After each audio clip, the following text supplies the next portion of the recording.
Good day everyone, this is Dara Nava from Zambales Realty, and today we will be doing a relocation survey here on our 5.5 hectare property in San Antonio, Zambales. This is a river lot with mountain view with nearby beaches and tourist destinations. Relocation survey is a procedure or process for owners and buyers to determine the limitations and boundaries for their property or the properties they will buy. But before anything else, if you're new to our channel, make sure to subscribe and hit the like button on this video and hit also that notification bell so you won't miss properties like this. So let's begin.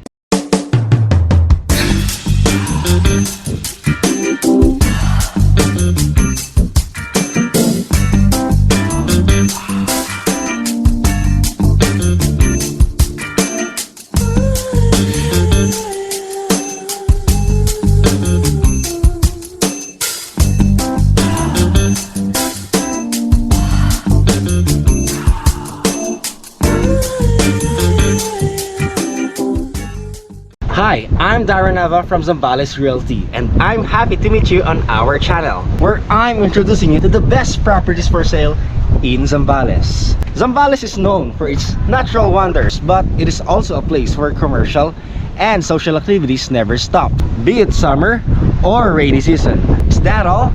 Absolutely not, but it's time for now to see our today's offer. So enjoy this beautiful view, and I'll see you on the other side.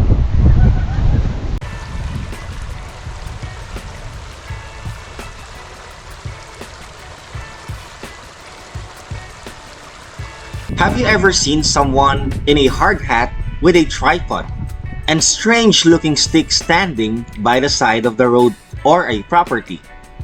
If so, you probably wondered what that person was doing. Well, wonder no more. That person was most likely a land surveyor, and he or she was probably taking a variety of precise measurements with specialized surveying equipment to determine exactly where property boundary lies and where it is located. Land surveyors use high-tech equipment and good old-fashioned mathematics to create maps and measurements of lands. And if you're wondering why such a service is needed, you may be surprised to find out that almost every property development project begins with a survey. Here's what you should know about this important service. There are several reasons why you might want to conduct a land survey. Our land survey is the only type of option available when it comes to solving disputes or planning existing or new developments. In this video, we'll be discussing what is a land survey and what other types of surveys are available when it comes to real estate and clearing up confusion in general. And also, for today's episode, we are here on our 5.5 hectare property with amazing and awe-inspiring mountain view and river inside your property that will definitely energize you every morning just by hearing the flowing river and the sounds of nature. Like us on Facebook because we have lots of properties like this on our page. Please also subscribe to our channel so you'll never miss properties like this. You may also get in touch with us via our email and book your property viewing and flipping through our contact number posted. So, what is a land survey to begin with? In its most basic terms, it is a graphic layout of a property. It maps the legal boundaries and other features of a property that might be needed when it comes to solving any issues that might be brought up during the real estate deals and transactions. They can be valuable tools to use to clarify any disputes. It's a way of measuring structures and locating existing features of a property.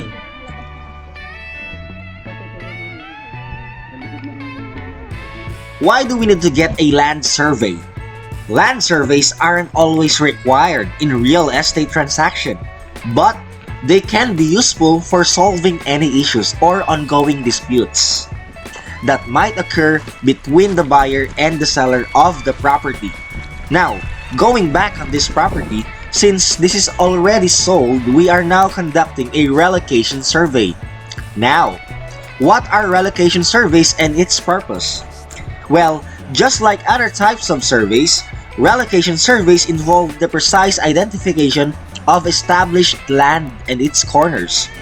The main purpose of this kind of survey is to re-establish the boundaries of a tract for which a survey has previously been made, and to verify if existing location of the property overlaps to adjoining lots. What are the requirements for a relocation survey? First is the copy of a tax declaration and a copy of land title if there is. What will the client get after the relocation survey? Number 1 is a sketch plan signed and verified by a licensed geodetic engineer. Second is the placement of concrete monuments, mohon, on the corners of established boundaries. What are the client's benefits and guarantee? First, knowledge of the exact boundaries of your land will help you avoid expensive encroachment disputes and conflict between you and your neighbors. Isn't it lovely?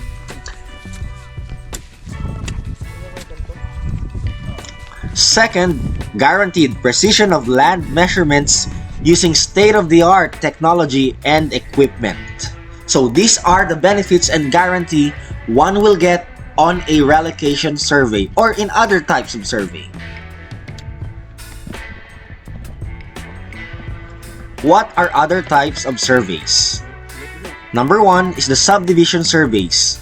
Subdivision surveys is the process of splitting a tract of land into smaller parcels. Number and size of smaller land parcels will be determined by the owner, geodetic engineer, or the designer. Second is the consolidation survey. It is a remapping of 2 or more adjacent lots or parcels of land, combining them into one larger parcel. This is in contrast with the subdivision survey. Going back, once the survey work is completed, a map that indicates the new combined parcel of land will be reflected on the approved consolidation survey plan and marks the new legal boundary of the consolidated piece of land. Original survey. This third type of survey, it is a survey of existing property lines made when the surveyor has not found a map or other document of the subject property, such as approved plans and lot status, which represents a previous surveyor's professional work. Fourth, resurveys. It is a type of survey of a property lines made when the surveyor has found a prior survey of the subject property. After evaluation of the prior survey within the context of the field and record information where errors are found and verified, a resurvey will be done. Next one is the verification survey. It is a type of survey that will verify the accuracy of the cadastral survey. Next one is the site development surveys. Now, this is a type of survey that focuses on the area where work is proposed to gather information for design or an estimate to complete the task required. It can determine a precise location, access, best orientation for the site, and the location of the structures to be built. Going back to the general forms of survey, what will the clients get after survey?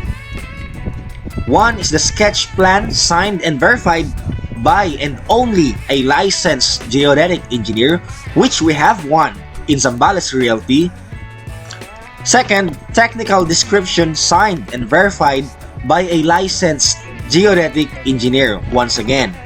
Third, placement of concrete monuments or mohon on the corners of established boundaries. Take note, processing of documents will follow for the survey plan to be approved by the DANR Regional Office. After the conduct of survey, for titled lots, clients need to submit the deed of conveyance, and for untitled lots, which is tax declarations, clients now need to submit the following for survey authority approval. Number 1 is deed of conveyance, second is the barangay certification, third is the court certification. Take note, deed of conveyance is the legal way of transferring legal rights of ownership of immovable property from one person to another. This is the mode of transfer, whether it is through sale, donation, and etc.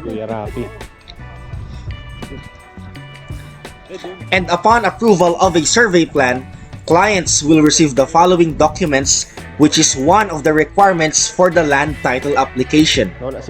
One is the approved original plan in sepia. Second is the approved original plan in blueprint.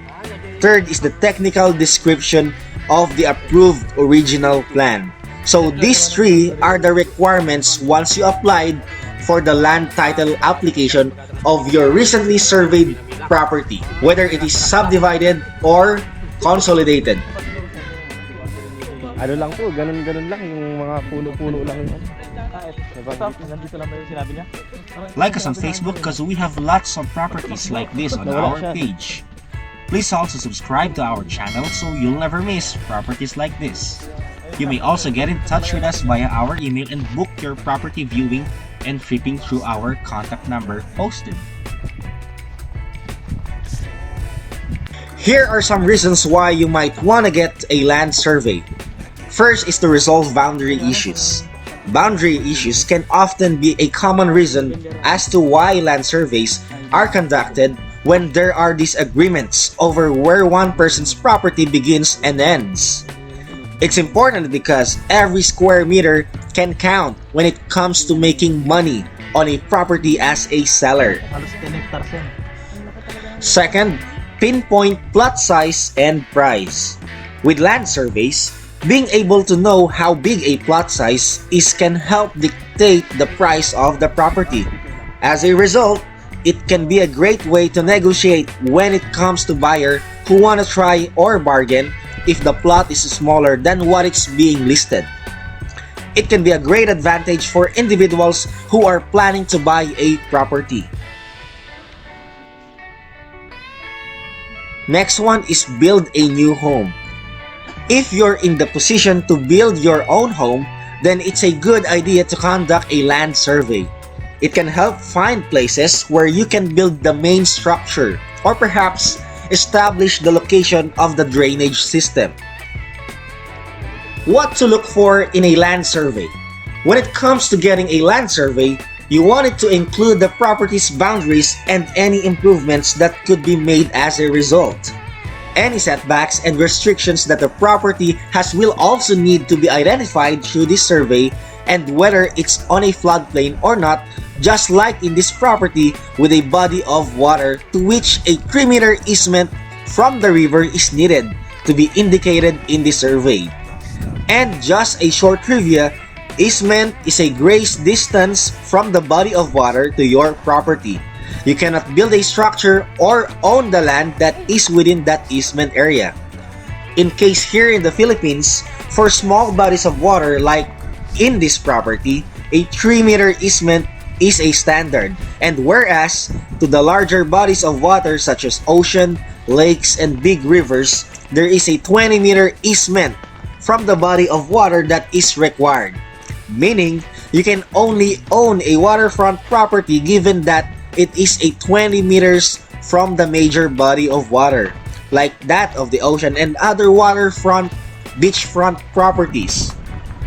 A land survey should also include a written description that is included within the property deed because not all properties have the visual boundary markers needed.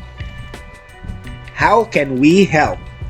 When it comes to looking for the right land surveyor, it is vital to find the right company, which is we at Zambales Realty comes in the picture.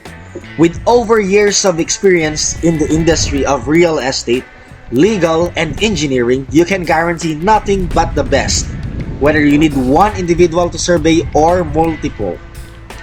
Whatever the size of the project, is a successful real estate transaction is not only a dream but a reality, which is why this company exceeds national standards.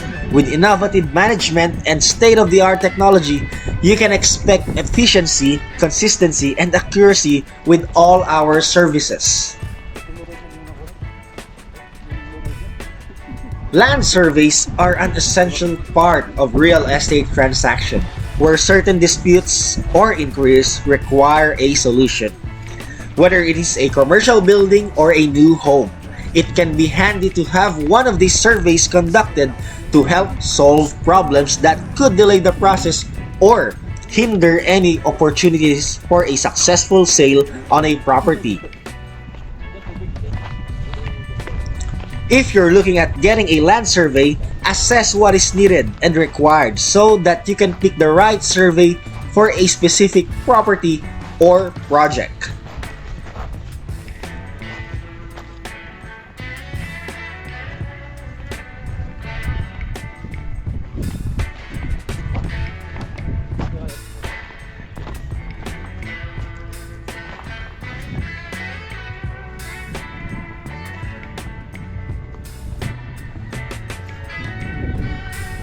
I came across this question on a list of the most beautiful ones ever asked. Strange list for someone to make, I agree, but the question caught me by surprise and made me pause. When was the last time I experienced something for the first time?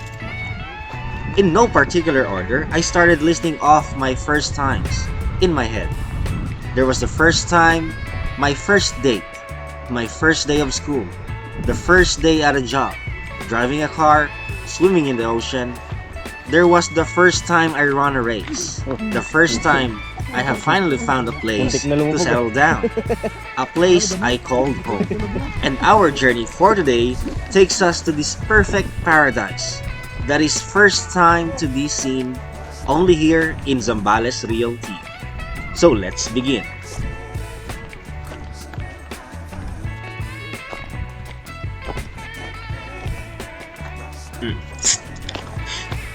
A land surveyor is part scientist and part artist.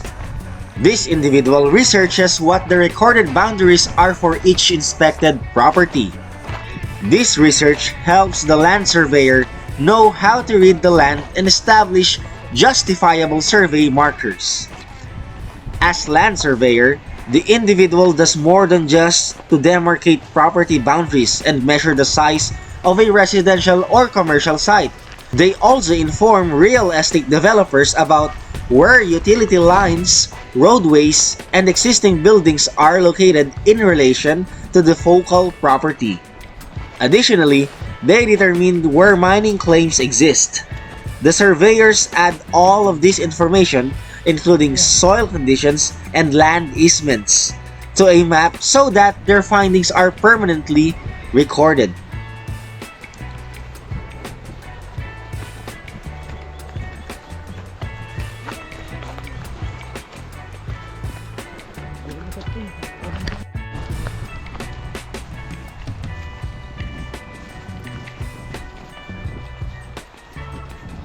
Every job has its challenges. Land surveying is no different. Every day brings different issues to resolve that don't always respond to quick fixes. However, there are a few challenges that are quite common to the profession, and we would like to provide an overview for your special consideration. Let's look at 6 challenges land surveyors may face on the job. Number 1 is time. Time is a common issue for the land surveyor, but we aren't talking about time management or organizational problems.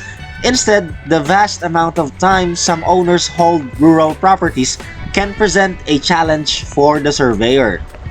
In short, a property that has been in a family for generations has undergone changes that are not reflected in the original deed. Old surveys, stakes, and witness trees have disappeared. riverbeds and streams change channels. The physical evidence upholding the legal land description has simply vanished into the mist of time. On top of vanished markers, accommodations for neighbors, and other understandings that were never formally documented can blur the property lines, sometimes catching the current owners by surprise. Strips of land that have long been used by everyone around are found to be private property, or a fence has been placed along an incorrect boundary but never corrected. A new owner come along and the first survey in decades highlights all the changes. Sometimes the surveyor applies as much art as science in defining the boundaries of a multi-generational property. Second, weather and seasonal changes. Weather and the changing of the seasons can present another challenge. The perfect environment for a surveyor is rarely to be found. Land surveyor could wish that all the trees were bare, the ground clear of any leaves and bushes with comfortable temperatures and the right light. You don't often have this luxury in surveying. Land surveyors have a hearty appreciation for the perfect spring day that is all too often absent on the date you are scheduled to work. Third is the traditional survey frameworks versus the GIS. In terms of technology, the states are still playing catch-up. Their surveying frameworks are out of date and do not account for new GIS-enhanced surveying methodologies. With GIS being so prevalent in the field, the mismatch with outdated frameworks is a real issue. If the state in which the surveyor works has not updated its framework, and the surveyor uses a geographical information system or the GIS that is not recognized by the established legal framework, he or she may not be legally protected or recognized within that state. However, lawmakers have long been aware of the deficiency and have pushed to include GIS into their legal property surveying process.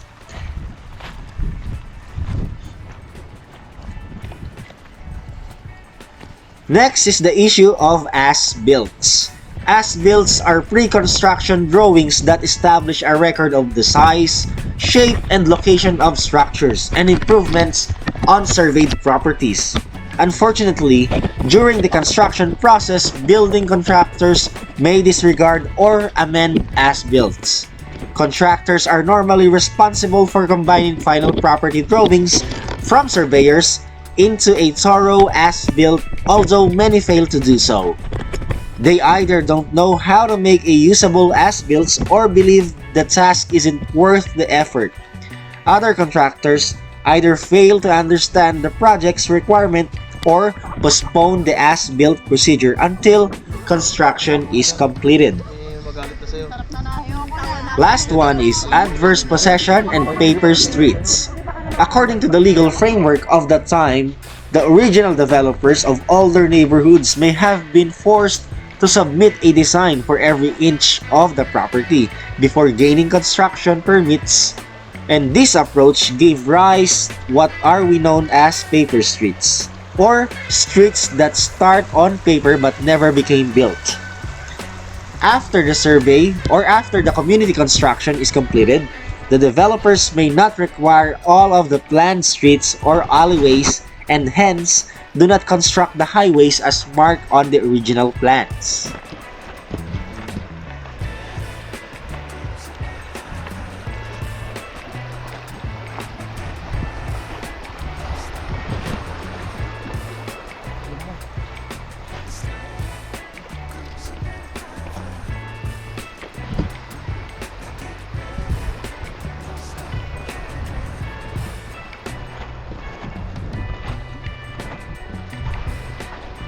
Like us on Facebook because we have lots of properties like this on our page. Please also subscribe to our channel so you'll never miss properties like this. You may also get in touch with us via our email and book your property viewing and shipping through our contact number posted.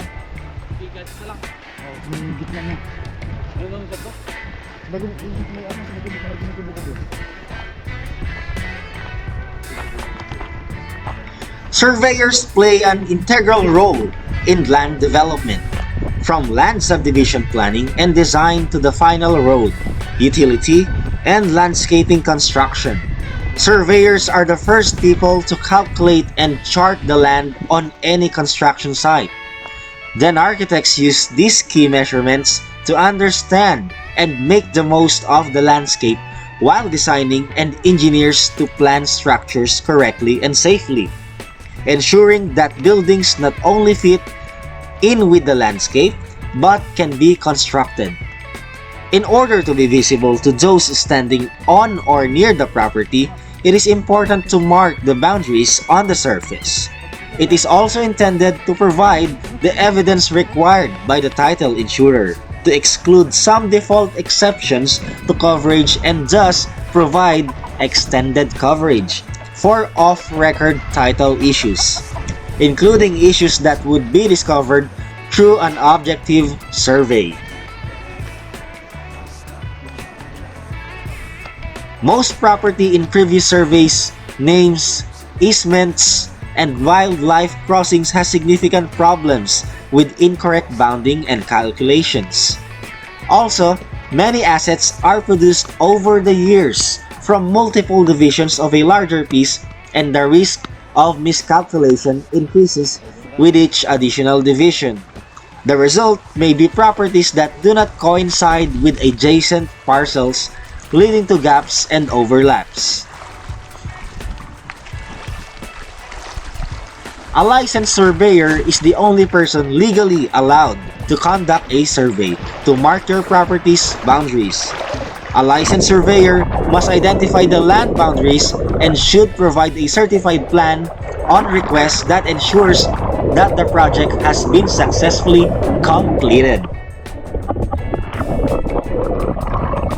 It is vital to understand that surveys conducted by non-licensed surveyors do not have legal status or standing, and in the event of a boundary dispute will not be and never be accepted as evidence.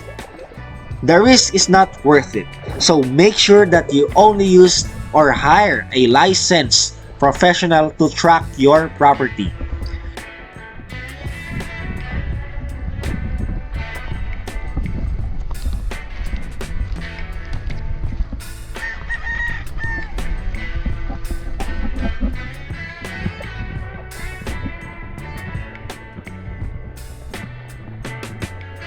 Without traffic congestion and the rush of people to worry about, there is no need to wake up earlier than the rest of the world, or to skip breakfast to be early for work. Arguably, the most prominent example of good living in the Philippines is within the province of Zambales. Relatively at a distance from Metro Manila, both geographically and socially, the region has popular shopping centers and brands as well as opportunities for work or business. But it is also blessed with a cool climate and captivating views that help preserve one's wellness and peace of mind. Second, traffic is manageable, if not non-existent. With slow living, many cities and municipalities in province and in Zambales are patterned after the Spanish town, meaning essential establishments such as churches, schools, town halls, plazas, and other destinations are within walkable distances. This factor reduces the need for private vehicles, thus providing more public transit carriageways, particularly tricycles and jeepneys, in more prominent localities. The only exception would be during fiestas, holidays, and the early morning and late afternoon rush hour. Nonetheless, traffic would be less inconvenient than those in more extensive urban areas. Third is the 24/7 access to fresh produce. Especially in coastal town and agricultural municipalities, access to fresh produce could be as close as the backyard. Due to fresh air, water, and spacious lands ideal for farming, a home in province could also accommodate a small farm. In most cases, it is common practice in the province for neighbors to give each other fresh fruits and vegetables, which fosters a sense of community. At the same time, it's also a simple way to save money. Zambales, for example, is one of the country's most notable sources of fresh produce. And for all the best reasons, its spring-like climate all year round and its geographically make it an ideal agricultural site. And not to mention, Zambales is an excellent location for farming and fishing respectively. Aside from play areas, many provinces offer wide open spaces for adults to walk, jog, and exercise throughout the day. Combined with their scenic views, this can ultimately result in healthier lifestyles. Last one is the ideal home. While there is still considerable portion of the local population, especially the young working class, who are attracted to the fast-paced lifestyle of urban communities, there is no doubt that the province has always been synonymous with settling down. And it is only by settling down that one can genuinely say that one has come home.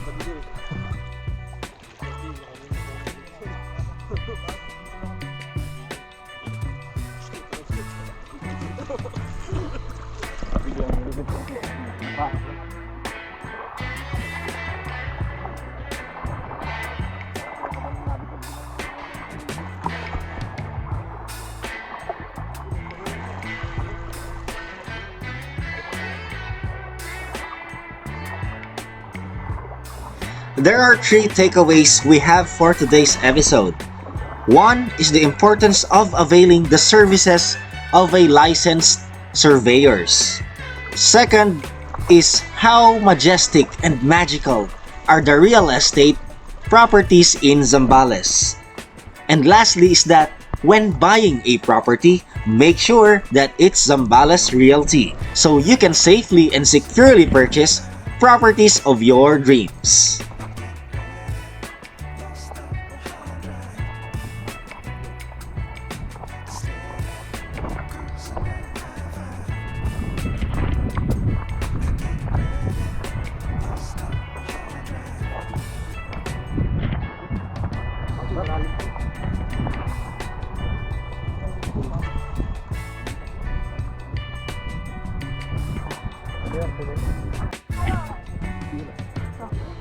Tama yung ilog. Ay, wala. Nagbabawan sa ilog. Yung ano po.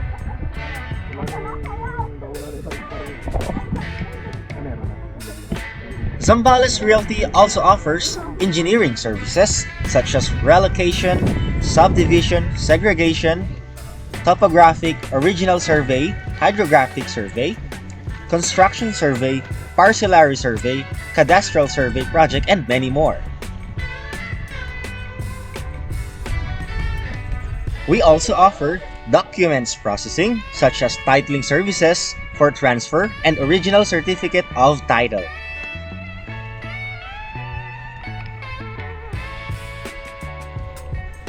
We also have legal services for legal documentation for comprehensive research of property and status, and other due diligence.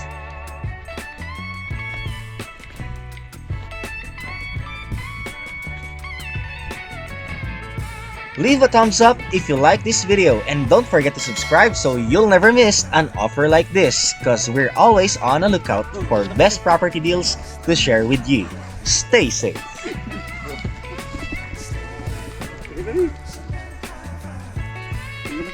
And we are done with our relocation survey for today, and we would like to express our thanks to our geodetic engineers in Zambales, Engineer Arnel and Franklin Macedonio, for assisting us in determining the limitations and boundaries of the properties that is being purchased by our clients. And if you like this video, be sure to hit subscribe button and follow us on Facebook and on our YouTube channel so you'll never miss properties like this. This is Darren Shanava, your host, signing off. Ciao! Are you selling your property? Get it featured on our channel. Send us videos of your property. at darrenchanava@gmail.com. Let's get it sold. We make buyer and sellers meet. Don't forget to subscribe for more properties.